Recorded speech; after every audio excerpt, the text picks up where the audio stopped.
spoilers just got posted today.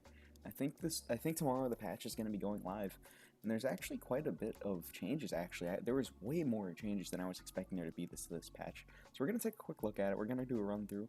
So the first thing to take a note of, patch 1.6 is going to be the start of the Spirit Blossom Festival. That's going to be kind of like the Runeterra version of like the Battle Pass, like that they have in Fortnite and other mobile games. Like one game I can think of in particular is the Clash games. I think they have a month one of those things, you know, those month-long season passes. TFT also does it, so we're going to be getting one of those. There's going to be some cool stuff that you can be getting. Over here, we can actually take a look at the article. And this shows us what all the prizes are going to be that you can get. You get a champion wild card, you get some gems, you get a couple of pets. To me, the coolest thing that you get is this Nightshade Gromp. I think that's going to be super awesome. Looking forward to that Nightshade Gromp. But let's take a look at the actual changes that are going to be happening. So the first thing to note is we're getting a change to Heimerdinger. The change to Heimerdinger is actually going to be kind of interesting the way that they're doing it. They're just going to be shuffling around some of the bots. So the 3-mana elusive bot that we all know, and I don't know if we know and love, we probably know and bemoan it. That elusive turret, the 3-cost turret, is now changing to a 6-cost turret, so it's going to be much harder to get. The 3-cost elusive turret is going to be replaced with the fearsome turret, and the fearsome turret is now going to be a 4/1 overwhelm. So this does a couple of things. I think first thing it does is I think the 3-mana elusive turret, the 3-mana turrets are still going to be decent. They have fearsome rather than elusive. They're still going to be hitting through pretty often, but not nearly as often as before. Another thing we're going to get into it in a second, but we'll actually mention it now. We'll take a look at this nerf now. Let's see, where is it? Yeah, Flash of Brilliance was changed from 3-cost to 4-cost. So now it's not going to be refunding all of your mana. It's only going to be refunding 3 out of 4 mana, right? But more importantly, it's going to be making it so that not only you're not getting the 3-cost turret anymore, you're actually going to be getting these storm lobbers. And the 4/1 overwhelm, neat, right? Like, it's going to be attacking, it's going to be getting some damage in. But I have a feeling these 4/1s, they're really not going to be piling on nearly as much pressure as these elusive turrets were. They're going to be blocked pretty easily. Like, let's say you block it with a 1/1, right? You block it with a 1/1, you essentially got hit by the elusive turret, except the turret's dead. So it's significantly weaker than the elusive turret is. So just overall, Heimerdinger just gets way weaker in this change. And I think that's okay. I think Heimerdinger had his time in the sun. I think one day we'll see a Heimerdinger deck. I think Heimerdinger is still a good card, but he's not nearly as powerful as he once was. I think what's going to need to happen for Heimerdinger is I think the spell pool is eventually going to grow and grow more, and eventually you might be able to make use of these 6-cost elusive turrets one day. I don't know what's going to happen with Heimer, but I'm okay with this change. I think this is going to be a really solid change. So another change that's happening is going to be to Braum. So Braum just got buffed, right? He just got that buff. He just got that 1 power, and he got the new text on him that he gets the Mighty Poro. They're reverting the power change, so he's going back to 1 to 0 power. He's still going to summon you the Poro. He's still going to cost 4 instead of 3. But I think this change is really going to hurt Braum. I think that 1 point of power that he had really gave him the ability to be relevant on the board. And I think as long as he has 0 points of power, he's not going to be relevant. So he's going to need to be like, you're going to need to use him with something, right? Like Fury of the North was a really good way to use Braum. Braum's Take Heart is a great way to use Braum. But I feel like without that initial 1 point of power, he's not going to be able to make enough of an effect on board. Unless people start combining him with, and I don't think this is the card that people are going to combine him with, but say something like Visions, right? If you can get Braum to have a buff with Visions, I don't see what kind of deck would ever do that, right? That seems kind of crazy. But if you're able to put that buff on it, like an Arena Battlecaster, then Braum starts looking pretty good again. You need to be able to put that power on Braum. Until there's a way to consistently give him power, I have a feeling this card is going to start struggling again. It's actually kind of sad. I really like this change. I really like Braum, but I definitely saw that he was very powerful. So another change, another champion that just got buffed, Freljord, right? The Freljord champions just got buffed in the last patches, and immediately we're seeing a nerf to Anivia. So Anivia's egg now is now going to be a 0/1 rather than a 0/2, and that's pretty relevant. In those late game turns where you're trying to remove Anivia boards, say your opponent has like 2 Anivias, those become kind of tricky to remove, right? But once you can't. Once you can remove the Anivia eggs, you're no longer obligated to have something like a 2 damage thermal beam or a mystic shot or something that's going to do 2 damage. As long as you're having something like a Vile Feast or a Static Shock, these much more accessible cards, you're able to remove the Anivias. So the Anivias are going to be a lot harder to keep on the board now, I think, moving forward. I think this is a pretty relevant change for Anivia. I'm interested to see, like, these two changes combined, I think are really going to hurt the Anivia Braum archetype. I don't know if that archetype is going to be able to exist after this patch, which is kind of sad. That was one of my favorite decks of the new format. But I digress. Another change that we're seeing is going to Relentless Pursuit. What's going on, Chris? How's it going, dude? I'm glad to help. So we have the change to Relentless Pursuit and Lucian's Relentless Pursuit. It's going from fast speed to slow speed. I mean, so this change matters, right? But realistically, I don't think this change actually matters that much. I think a lot of the time the way people played Relentless Pursuit was, maybe it wasn't actually at slow speed, but it may as well have been. Usually Relentless Pursuit is going to be the last card played for the turn, right? Like, you wait until your opponent's mostly out of mana, and that's when you jam the Relentless Pursuit. So at that point, Relentless Pursuit being at fast speed and slow speed, it doesn't make that much of a difference. But the main point where it does make a difference, the main spot where the Relentless Pursuit change is going to make a difference, is I have been put in these situations a few times where I've wanted to cast a spell on my opponent's thing. I want to grasp the Undying, their misfortune, or I want to do something like that, right? So if I were to go cast that grasp the Undying, so let's say I also have like an Avarosan Sentry in my hand, or just the Hapless Aristocrat, right? So I want to remove their thing, but if I go to remove their thing, my opponent can now Relentless Pursuit me in response, and I can't play my unit because he's going to have priority, right? So I can't play my unit to defend from his Relentless Pursuit. So that's going to be the situation where Relentless going from fast to slow speed to be able to punish somebody for casting a spell, for mistiming their spell, that's a huge change. And no longer having that flexibility on Relentless is going to be pretty critical for this card. I think Relentless is still going to be a good card, but I think it's going to be significantly weaker. Maybe by significantly, let's say if we're like rating Relentless on a scale of 1 to 10, I think it's a whole notch lower. Like, it goes from, it just goes down a whole number. I don't know where I would have put it on that 1 to 10 list before, but that's where it's at now. All right, I love this change. I absolutely love this change. Arena Bookie was easily, in my opinion, the worst card in the game before this buff. So Arena Bookie goes from being a 3-cost 2/1 to a 2/2/2, and that 2/2/2 stat line is, it's premium. That 2/2/2 stat line is where you want to be for the most part. And what I really like about this card is this guy is no longer embarrassing to play, right? So now I can go turn 2, I play my Arena Bookie. Maybe I'm lucky, I discard a, what's the name of the card? I discard like a Jury Rig, or I discard a Flame Choppers. I get that high roll. I get the nice Arena Bookie high roll. And now on turn 3, I slam Draven. And at the beginning of my upkeep, I'm discarding that Spinning Axe and I'm turning it into an entire card. That's so good to be able to turn your Spinning Axes into cards. I'm so excited to be able to play this card. I think this is actually going to be like, I think this card might be legit moving forward. I really do. I don't know if the discard archetype is going to get there, but I feel like Riot's really pushing to make this a thing. And I think Arena Bookie is going to be... At one point, I didn't think this card was good, but I think this card is going to be enough. But I'm not sure. It might be the fact that Arena Bookie has to stick around the entire turn. He has to stick around until the next turn, right? That might be enough to hold the Arena Bookie back. And he might need it to be that when you play him, you get that effect, and then at the beginning of every other turn. He might need that kind of change, but I think just as he is now, I think he might be able to like help these discard decks get to where they want to be.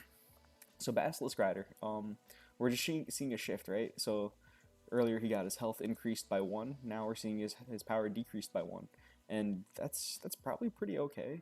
Basilisk Rider is still really good. I don't think he's going to be quite as strong as before, especially with this change right over here. This change, I think, is going to really hurt the Basilisk Rider deck, but we'll take a look at that in a second. But now Basilisk Rider, when you hit that Allegiance, he's just going to be a 5/4. He's going to be a Reckless Trifarian with Overwhelm that can block. He's going to be pretty good, but he's not... That 1 point of power, if you think about it like this, right? So say you're throughout the course of the average Harrowing game, you play a Basilisk Rider, and then you play a Harrowing, right? Maybe that's not entirely true. Sometimes you play 2 Basilisk Riders, you know?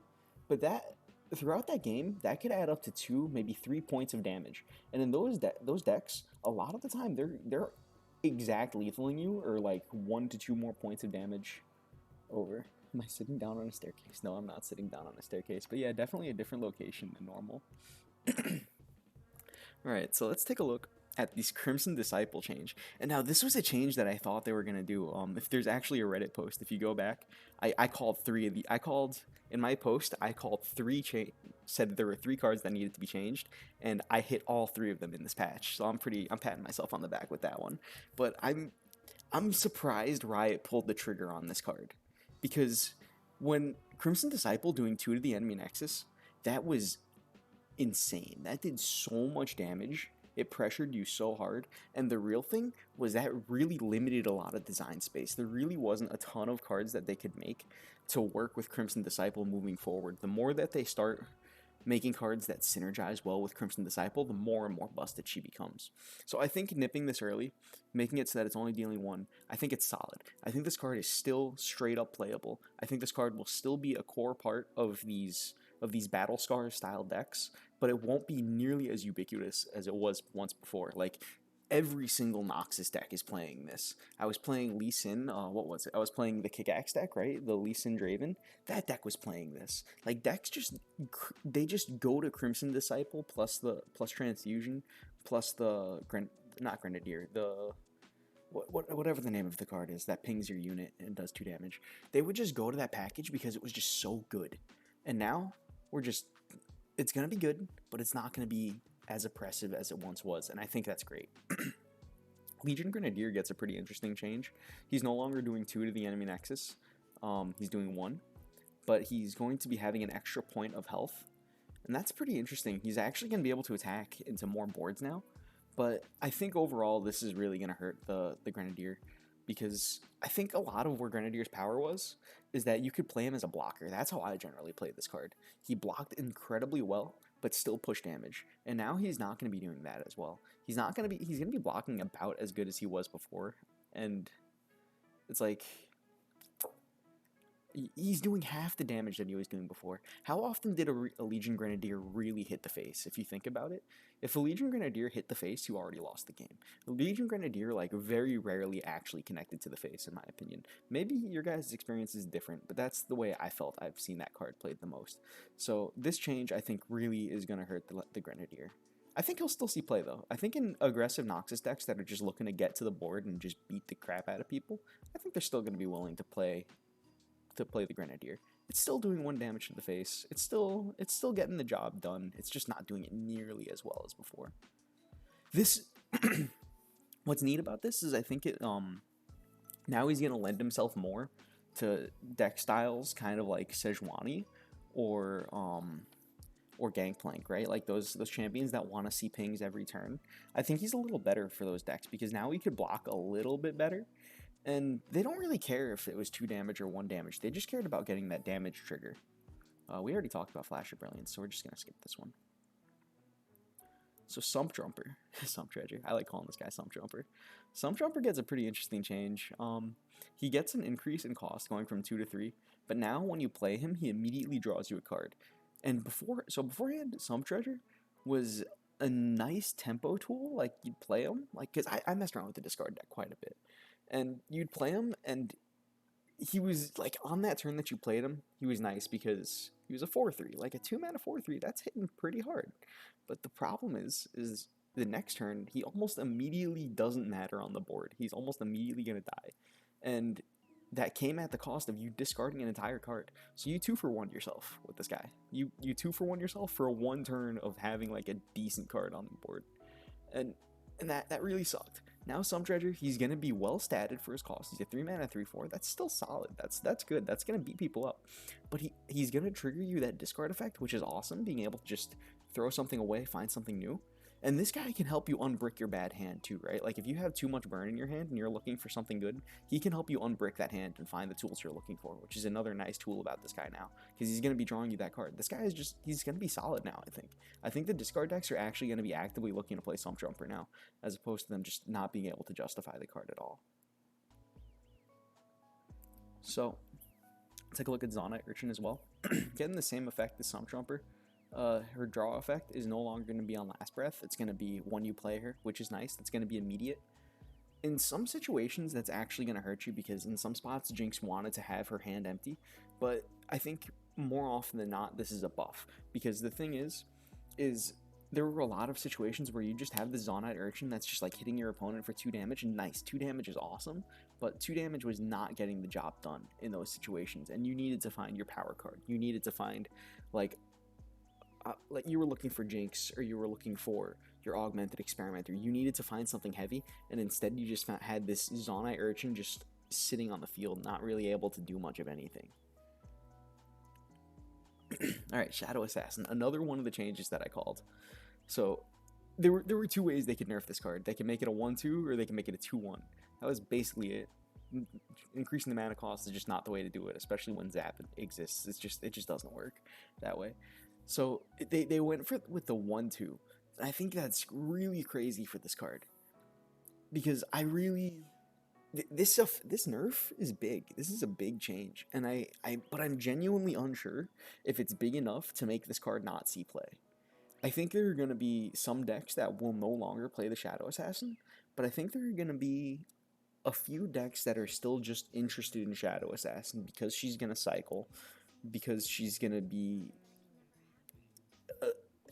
able to hit the face, not for a bunch, but she's going to be able to put a little bit of pressure on. I think she's just going to be an okay tempo tools too. Well, tempo is the wrong word for it. She's going to be an okay incremental advantage tool is what she is. And I think she's still going to be able to do that. It won't be as much as before, but she's still that incremental advantage tool. And for the deck that's looking for that, they still might be interested in this card. So I think Shadow Assassin is going to be seeing some amount of play, but I think it's going to be much more limited than it was before. Steel Tempest, going from 3 mana to 2 mana. So immediately, this card becomes significantly better. Like, you want to be looking towards, I think the 2 cards that come to mind for me is Yasuo, of course, and then Ezreal. Those are the 2 cards that I think care the most about Steel Tempest, because Ezreal can use this to stall the game out now. Like, at 3 mana, it was way too expensive, but Ezreal's already playing Concussive Palm. So when you have Concussive Palm, and then you also have Steel Tempest, I think things become pretty interesting, especially when we take a look at this nerf, which I think is coming up next. No, it's not coming up next. So we'll take a look at it in a second. But I think the nerf that we're going to take a look at in a second really incentivizes players to want to start looking towards these Steel Tempests. So I think this card is going to become one of the cards you start seeing out of Ionia toolboxes more often. River Shaper, super weird, super interesting change. River Shaper never had enough health. At 1 health, this card just kind of sucked. It just got pinged. It died to Vile Feast, died to Static Shock, it just died. So now this guy is more likely to get the hit, but he's still very vulnerable to removal. And there's quite a bit of removal that still deals with this guy. So I'm really unsure about this card. I don't know if this is really going to be seeing much play. I mean, beforehand, like, when people used to play Fiora Shen, like, back in the day, I remember, like, when the game was very young, people would play River Shaper in that deck sometimes. Pretty early, it got weeded out, and people stopped playing it. But I think it might be possible that River Shaper makes its way back into decks, especially since we see the nerf with Shadow Assassin. Essentially, I feel like these 2 cards are going to start competing a little bit more, is what's going to happen. But I don't know if this is actually better than Shadow Assassin still, because Shadow Assassin is going to draw you the card guaranteed. This needs to strike. If it strikes, it could draw you 2 cards, so that's pretty cool. But is that really happening that often? I don't really know. It's to be seen with this one. It's to be seen. Well, I'm curious about the River Shaper. Alright, so we were talking about Steel Tempest earlier, and this is the card I did not expect this. I know a lot of people were talking about Will of Ionia and wanting to see a change on it. I didn't think that Riot was going to pull the trigger yet. I thought eventually, but I didn't think this early. And it makes sense, right? Will of Ionia was super efficient. It would just come down. It didn't kill the thing, but it may as well have killed it for a turn. And it would buy you so much tempo in a lot of situations. And it was so cheap that you could so easily hold up mana for it. Now at 5 mana, you're gonna have to try significantly harder to hold up mana. This changes a lot like Deny, when Deny got changed, because like to me the two cards have always been very similar, Deny and Will of Ionia. They just felt like those, like Deny was like kill a spell, and Will of Ionia was like kill a unit temporarily, and they were both very cheap for what they did. Deny got that nerf, and then it went from being seen everywhere to as at least a 2-of to being seen quite a bit less. It's still seen.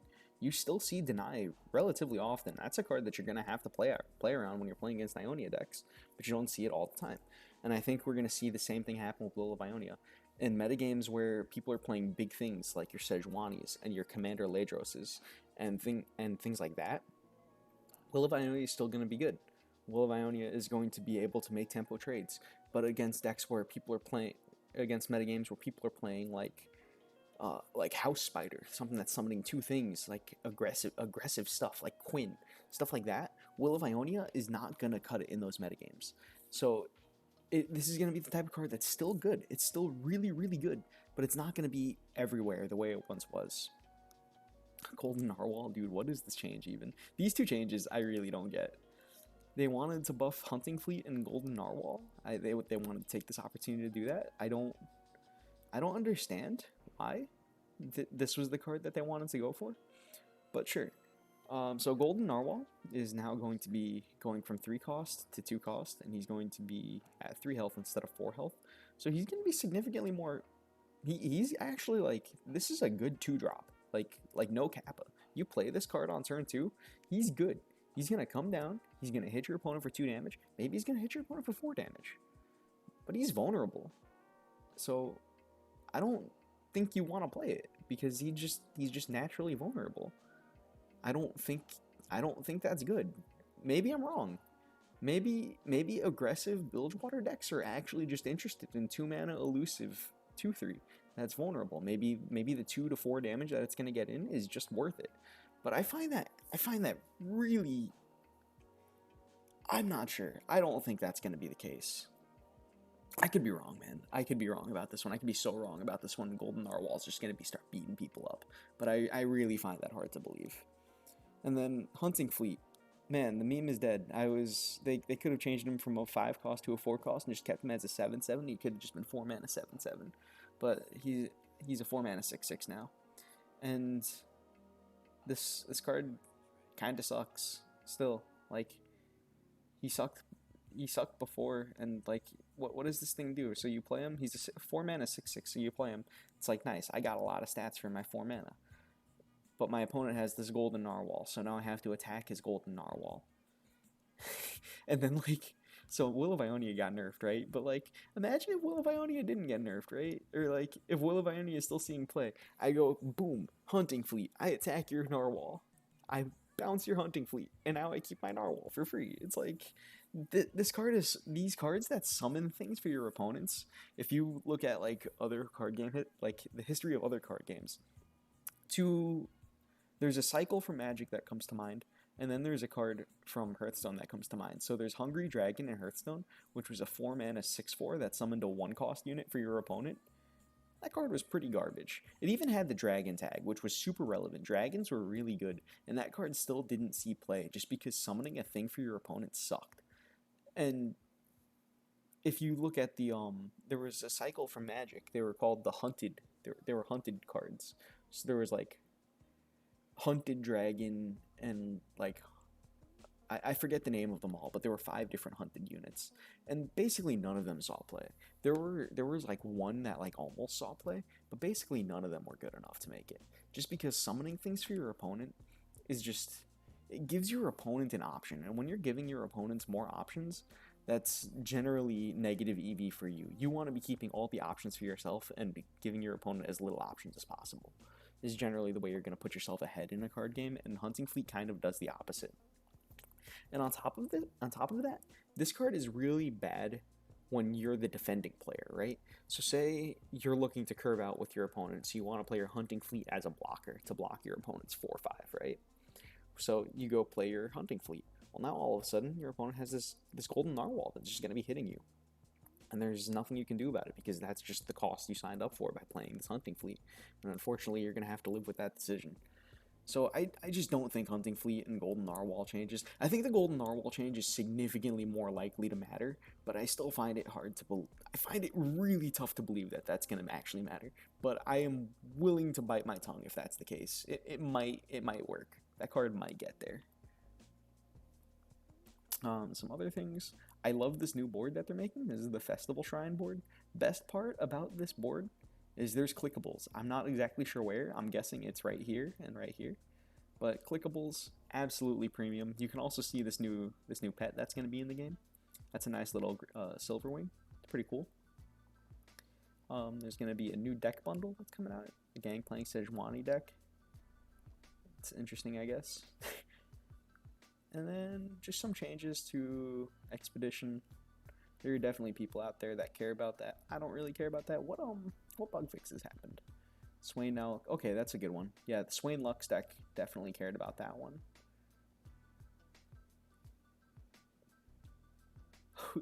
Teemo and Swain will now trigger their abilities through Dragon's Rage. That makes sense. Support buff from Stirred Spirits no longer expires at the end of the round if the supported unit manages to live.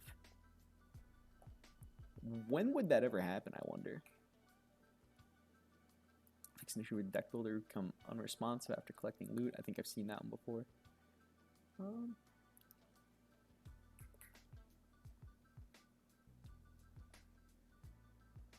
Okay, I've seen this one a bunch because I played a lot of discard decks. Okay, yeah, I've seen some. Have you seen this one? This is a weird one too. I saw a video where an Ezreal attacked, and he didn't actually attack. Like the player just pulled the Ezreal to the attacking side of the field, and as soon as he dropped him to attack, the Ezreal animation triggered, and it was a weird bug. I'm not exactly sure what caused it, but I'm glad they fixed that one. Your Gangplank's level 2 attack would trigger sometimes not deal enhanced damage from powder kegs. That's weird. Okay. Yeah, so I think those are the most. The Swain one, Swain Lux is pretty important, because BBG has talked about that deck, saying that he thinks it's pretty good. So maybe this will help put that deck over the edge. All right, chat. That is gonna be it for the deck review, for the card review. So I'm just gonna turn the stream off real quick, and I'll be right back in a second.